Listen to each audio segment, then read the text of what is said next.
Sobreviviste. Eso es lo primero que piensas cuando abres los ojos. El dolor llega después. Primero como un zumbido lejano, luego como una hoguera que te devora desde adentro. Intentas moverte y algo no responde. Miras hacia abajo y lo que ves te congela más que el frío del norte. Ya no está.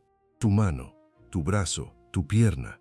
La parte de ti que durante 20 años sostuvo el escudo, empuñó el hacha, te mantuvo vivo en docenas de combates en los que hombres más jóvenes y más fuertes cayeron a tu lado. Sobreviviste a la batalla. Pero lo que viene después de esa supervivencia, lo que espera a un guerrero vikingo que regresa a casa con el cuerpo roto, eso es algo que ninguna saga te prepara para enfrentar. Algo que puede ser, en muchos sentidos, más brutal que cualquier combate que hayas librado. Porque en el mundo vikingo, no bastaba con sobrevivir. Tenías que sobrevivir de la manera correcta, y si no lo hacías, las consecuencias podían destruirte de formas que ningún enemigo había logrado. Esta es la historia que nadie cuenta cuando habla de los vikingos, no la del guerrero glorioso que cae en batalla y asciende al Valhalla entre valquirias y canciones, sino la del guerrero que no cae, el que sobrevive a la herida, el que llega a casa, el que tiene que mirarse al espejo, metafórico o literal, y preguntarse quién es ahora que ya no puede ser lo que siempre fue. Esta es la historia del guerrero vikingo herido, del hombre que perdió no solo partes de su cuerpo, sino algo mucho más difícil de recuperar. Su lugar en el mundo. En los próximos minutos vamos a descender a ese mundo con toda su complejidad.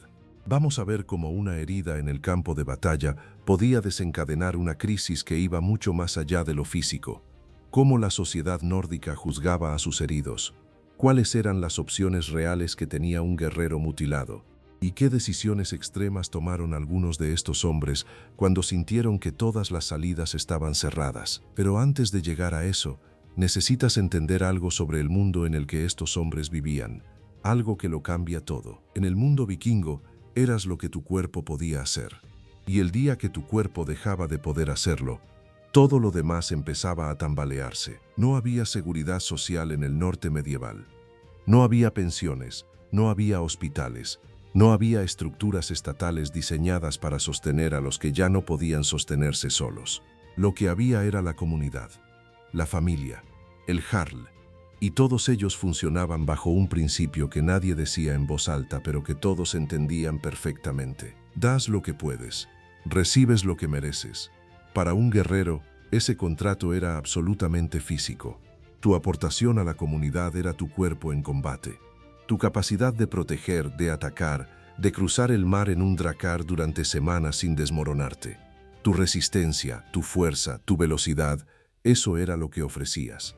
Eso era lo que justificaba tu lugar en la mesa, tu parte del botín, el respeto de tus compañeros, la seguridad de tu familia. El momento en que eso cambiaba, el momento en que el cuerpo que habías ofrecido como garantía quedaba dañado más allá de cierto punto, el contrato empezaba a romperse, y eso tenía consecuencias que eran, al mismo tiempo, prácticas y profundamente psicológicas.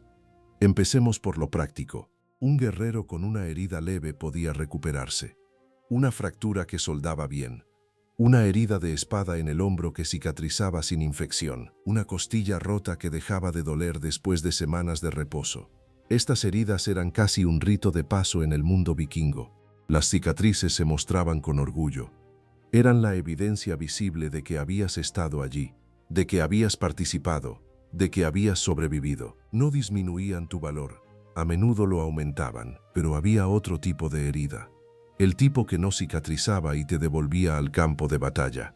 El tipo que te cambiaba de manera permanente e irreversible. La pérdida de un ojo, de una mano, de un brazo, de una pierna, heridas que hoy llamaríamos mutilaciones y que en el contexto del combate medieval eran mucho más comunes de lo que solemos imaginar. Las armas de la época no eran precisas. Los hachas, las espadas, las lanzas no discriminaban entre matar y mutilar. A menudo dejaban a los hombres en ese territorio intermedio y cruel que estaba entre la muerte y la vida plena. Y para un guerrero vikingo, ese territorio intermedio era profundamente peligroso.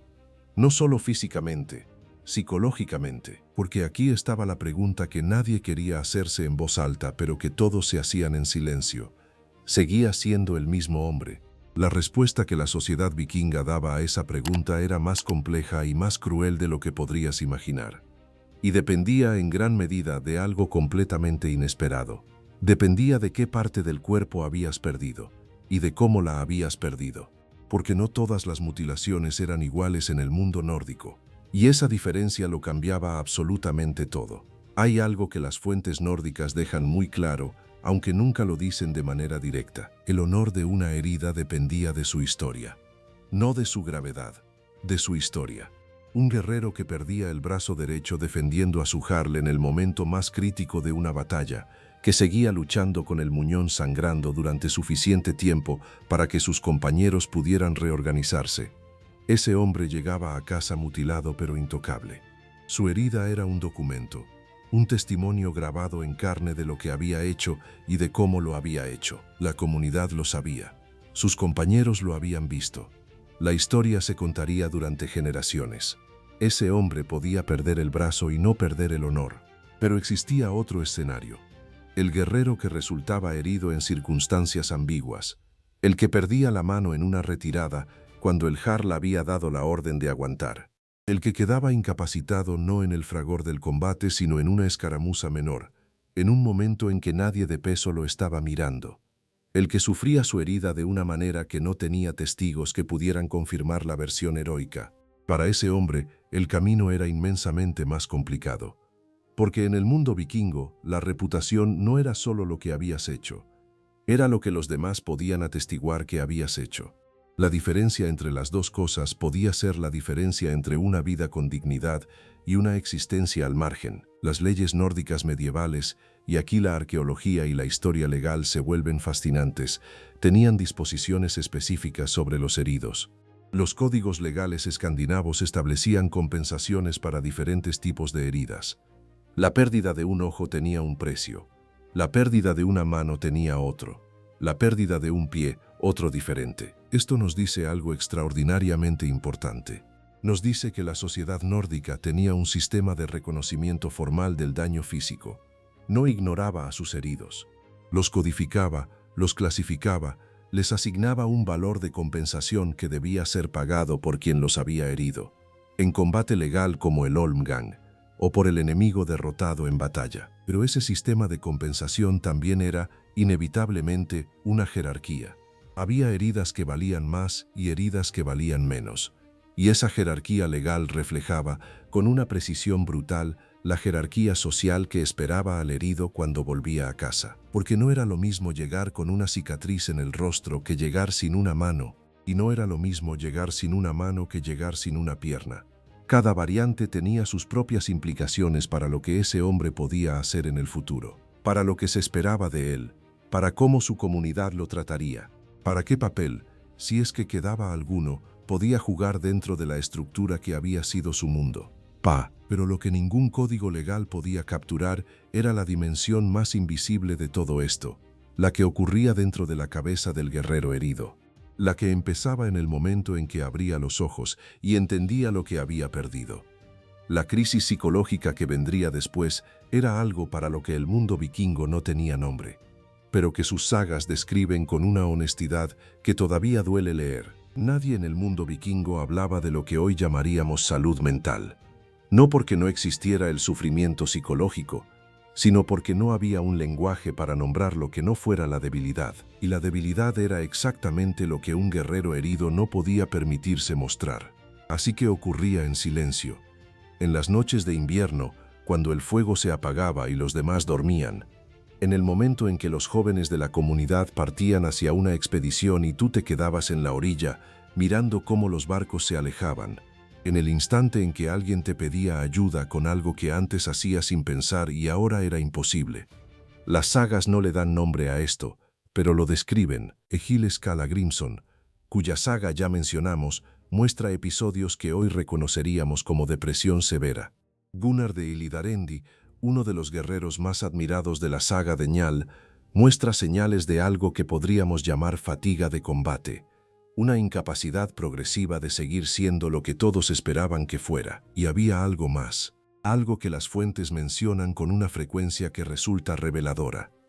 la rabia, los guerreros heridos que no procesaban bien su situación, que no encontraban un camino hacia una nueva forma de ser útiles, a menudo canalizaban su dolor en violencia, peleas dentro de la propia comunidad, disputas de tierras que escalaban innecesariamente, actos de violencia doméstica que las sagas mencionan con una incomodidad característica, sin justificarlos pero sin condenarlos completamente tampoco. Era la rabia de un hombre que había perdido su herramienta principal y no sabía qué hacer con la energía que ya no tenía a dónde ir. Pero había una forma específica de sufrimiento psicológico que aparece repetidamente en las fuentes nórdicas y que merece atención especial. El miedo a ser una carga, no el miedo abstracto a la debilidad.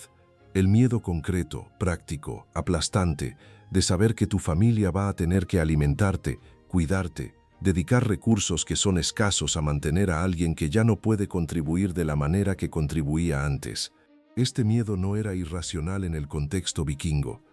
Era una lectura lúcida de la realidad social.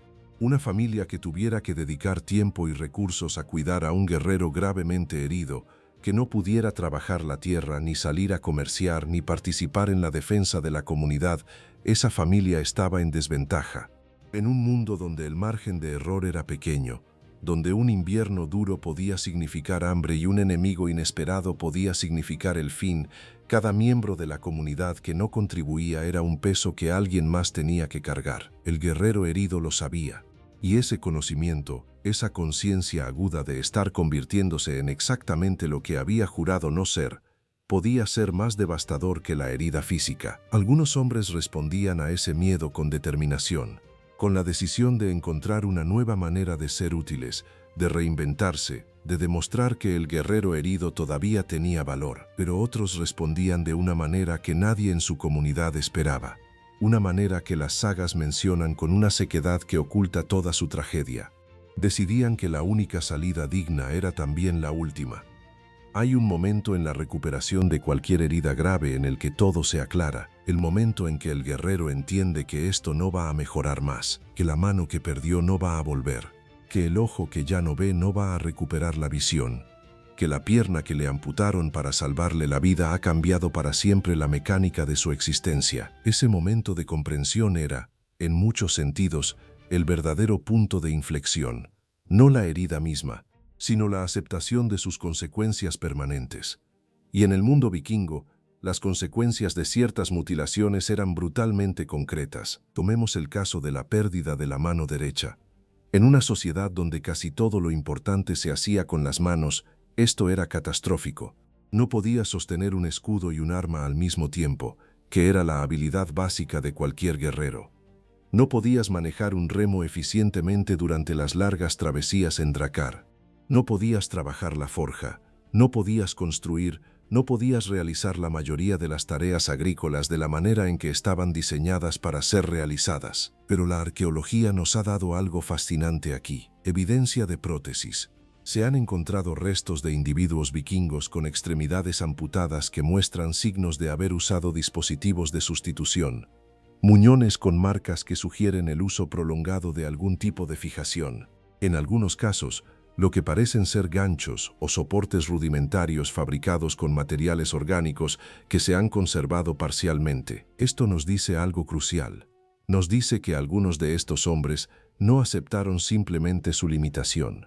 Intentaron compensarla, intentaron ingeniárselas, buscaron maneras de seguir siendo funcionales dentro de sus nuevas restricciones físicas. Y las sagas confirman esto. Hay referencias a guerreros que lucharon con un único brazo, que adaptaron su técnica de combate para compensar la asimetría, que usaron armas diseñadas para ser manejadas con una sola mano cuando la situación lo requería, pero había mutilaciones para las que la compensación era mucho más difícil. La pérdida de ambos ojos, rara pero documentada como forma de castigo o como consecuencia de ciertos tipos de heridas, era especialmente devastadora en una sociedad que dependía tanto de la capacidad de navegar, de leer el terreno, de evaluar visualmente las situaciones de combate. La pérdida de ambas piernas, que prácticamente requería un nivel de cuidado constante que pocas familias podían sostener a largo plazo. Y luego estaba la categoría más cruel de todas: las heridas internas, las que no se podían ver, las que no se podían compensar con una prótesis ni adaptar con una técnica diferente.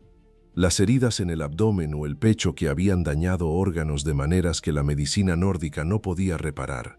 Las que dejaban al guerrero en un estado de deterioro progresivo, capaz de moverse pero con una salud que menguaba mes a mes, año a año. Para estos hombres, la pregunta no era solo cómo vivir con su limitación, era cómo vivir con la certeza de que esa limitación iba a ir a peor.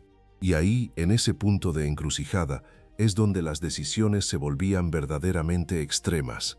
Porque el mundo vikingo les ofrecía opciones, no muchas, pero las que había eran absolutamente definitivas. Todo guerrero vikingo gravemente herido llegaba, en algún momento, a una encrucijada. No era una encrucijada que se anunciaba con fanfarria ni que tenía señales claras. Llegaba silenciosamente, en algún momento entre la herida y la recuperación, entre lo que había sido y lo que estaba siendo. Llegaba cuando el dolor físico empezaba a calmarse lo suficiente para que el otro dolor, el más profundo, pudiera hacerse escuchar. Y frente a esa encrucijada había básicamente tres caminos. El primero era el de la reinvención. Aceptar lo que había ocurrido. Aceptar que eras un hombre diferente con un cuerpo diferente y encontrar una manera de seguir siendo valioso dentro de esas nuevas coordenadas. Convertirte en consejero, en artesano, en gestor de propiedades, en portador de conocimiento. Usar lo que te quedaba en lugar de llorar lo que habías perdido. Este era el camino que las sagas presentaban con más frecuencia como el correcto.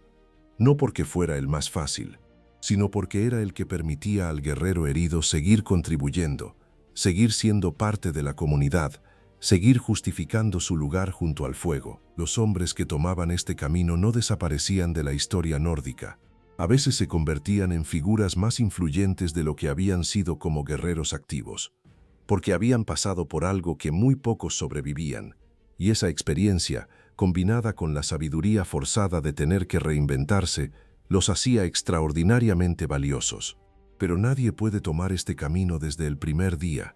Hay un periodo entre la herida y la reinvención que es oscuro, incierto y para muchos insoportable. Y en ese periodo estaba la segunda puerta, la del limbo, el guerrero que no podía reinventarse pero tampoco tomaba ninguna decisión definitiva.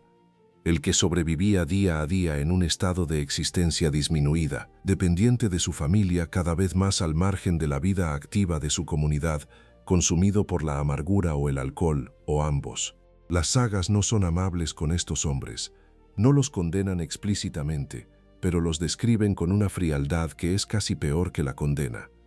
Son figuras de fondo, presencias que otros personajes tienen que manejar, de las que hay que cuidar, que representan una carga que la narrativa menciona pero no elabora demasiado. Era el destino más común, y probablemente el más miserable.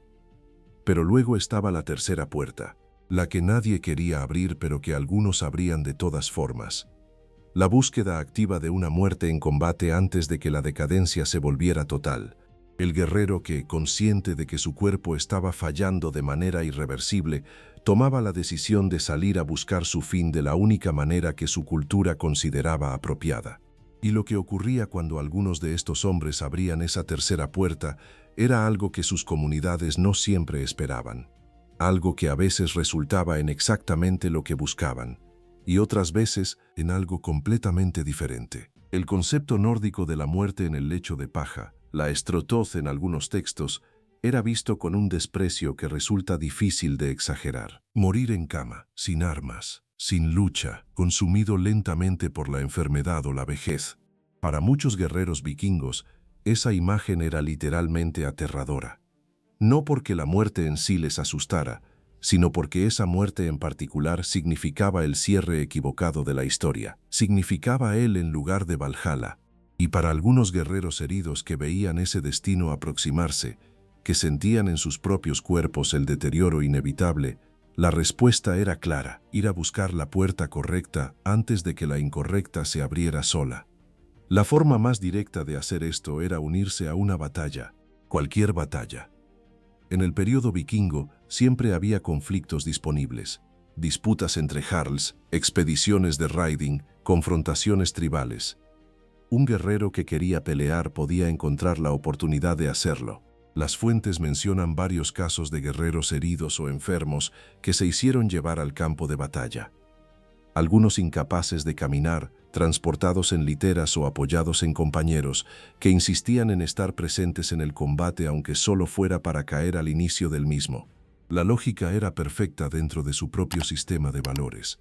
Si morías en batalla, morías con las armas en la mano. Las valquirias te podían elegir. El Valhalla era posible. La historia de tu vida terminaba con el capítulo correcto, pero había algo más que estas historias revelan. Algo que las fuentes insinúan con cuidado. No todos estos hombres buscaban su muerte en el campo de batalla por razones puramente espirituales. Algunos lo hacían por sus familias. Un guerrero gravemente herido, que sabía que su recuperación completa era imposible, que estaba consumiendo los recursos de su hogar sin poder contribuir, podía llegar a la conclusión de que su muerte, especialmente una muerte en combate que conllevara honor y posiblemente botín para su familia, era el acto más generoso que podía hacer. Era una forma de sacrificio que la sociedad nórdica reconocía y respetaba aunque nunca lo nombrara explícitamente con esas palabras. Pero el camino hacia esa muerte no siempre era directo. No siempre era el campo de batalla abierto. Porque algunos guerreros heridos encontraban su tercera puerta de maneras más íntimas y más perturbadoras. El Holmgang, el duelo formal. Un hombre con una mano amputada que retaba a alguien más joven y más capaz. Una confrontación que, desde el exterior podía parecer un acto de locura o de orgullo herido, pero que desde el interior tenía una lógica perfectamente clara. Y lo que ocurría en algunos de esos duelos era algo que las sagas documentan con esa sequedad nórdica que oculta toda su carga emocional. El guerrero herido no siempre perdía. A veces ganaba. Y esa victoria, obtenida en las circunstancias más improbables, por un hombre que técnicamente no debería haber podido ganar, se convertía en una de esas historias que la comunidad contaba durante décadas. Porque en el mundo nórdico, pocas cosas eran más poderosas que la historia del hombre que no debía haber podido y lo hizo de todas formas. Pero la historia del guerrero herido vikingo tenía otro ángulo que casi nadie menciona. Un ángulo que tiene que ver no con la muerte sino con algo que algunos encontraron en el dolor mismo. Hay una palabra en nórdico antiguo que no tiene traducción exacta al español, einvigi. Podría traducirse aproximadamente como la lucha del hombre solo. Pero su significado más profundo era el del individuo que enfrenta una prueba que nadie más puede enfrentar por él. La prueba que te define no porque la hayas elegido, sino porque te eligió a ti. Para muchos guerreros heridos que sobrevivían a su crisis inicial, que pasaban por el periodo más oscuro y llegaban al otro lado todavía en pie, la herida se convertía en algo inesperado, se convertía en credencial. No la herida en sí, no el muñón o la cuenca vacía del ojo, sino lo que habías tenido que hacer internamente para seguir funcionando con esa herida. El proceso de adaptación, de reinvención, de aprender a ser un hombre diferente en un mundo que todavía tenía las mismas exigencias. Ese proceso era invisible para los demás, pero sus resultados no lo eran. Un guerrero que había pasado por una herida grave y había sobrevivido a la crisis psicológica que venía después, que había encontrado la manera de seguir siendo relevante. Ese hombre tenía algo que ningún guerrero intacto podía tener todavía. Sabía lo que había al fondo. Sabía lo que era perder lo que parecía más importante y descubrir que todavía quedaba algo. Sabía lo que era reinventarse sin el lujo de la fortaleza física. Sabía lo que era convencer a otros de tu valor cuando las marcas visibles de ese valor ya no estaban ahí para hablar por ti.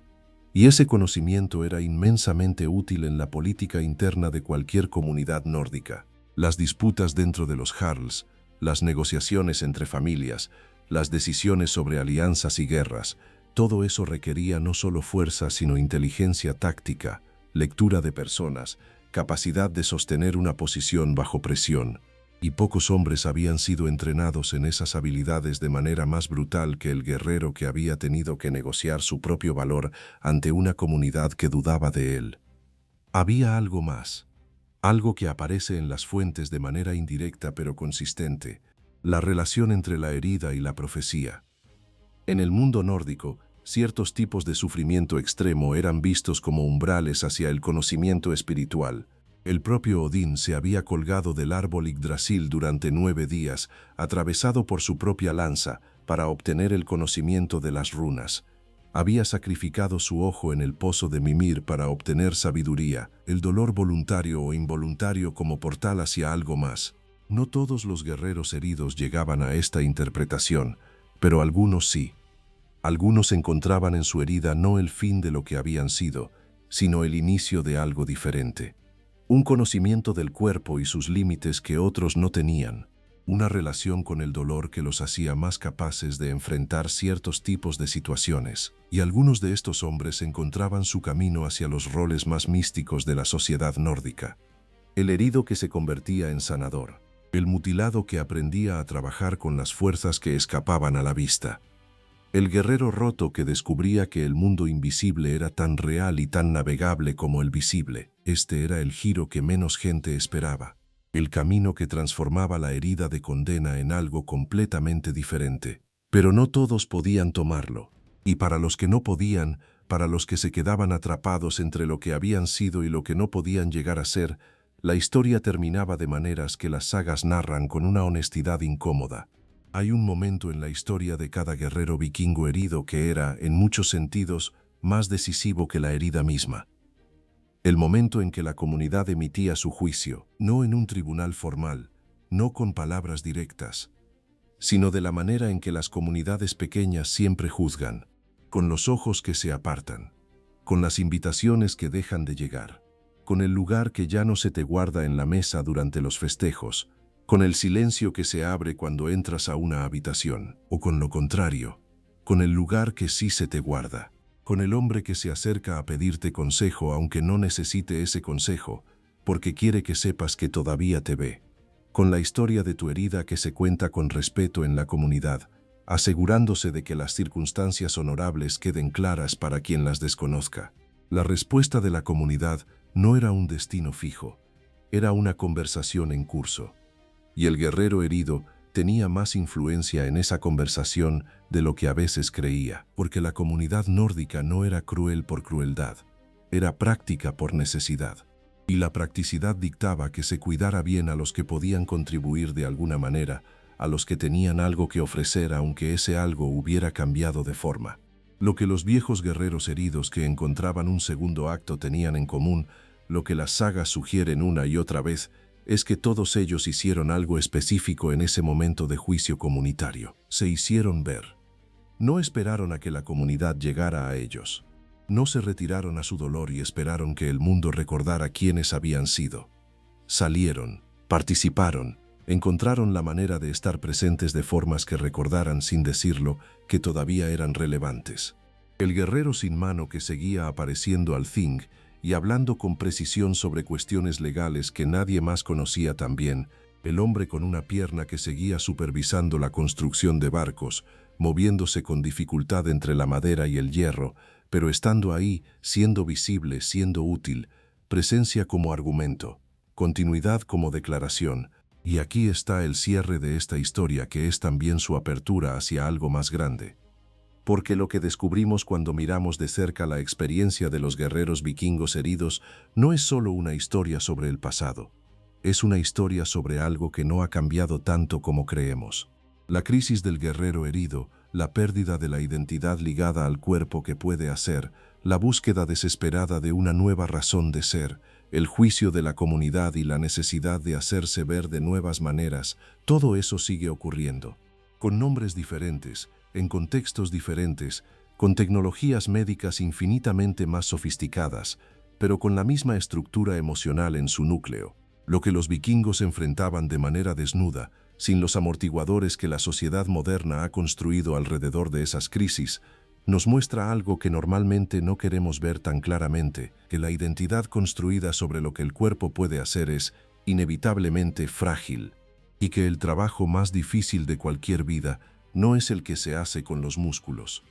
Es el que se hace cuando los músculos ya no pueden hacerlo de antes, y que ese trabajo, ese proceso de reinvención radical frente a la pérdida, es también el más humano de todos. El que los guerreros vikingos enfrentaban junto al fuego en los inviernos del norte, mirando sus muñones o sus cicatrices, y decidiendo quiénes iban a ser ahora. Algunos lo consiguieron, otros no, pero todos, sin excepción, tuvieron que enfrentarlo. Y esa es la historia real de los guerreros vikingos heridos, no la del hacha y la sangre, sino la de lo que ocurre después. Lo que ocurre cuando el hombre que sobrevivió tiene que descubrir si sabe vivir.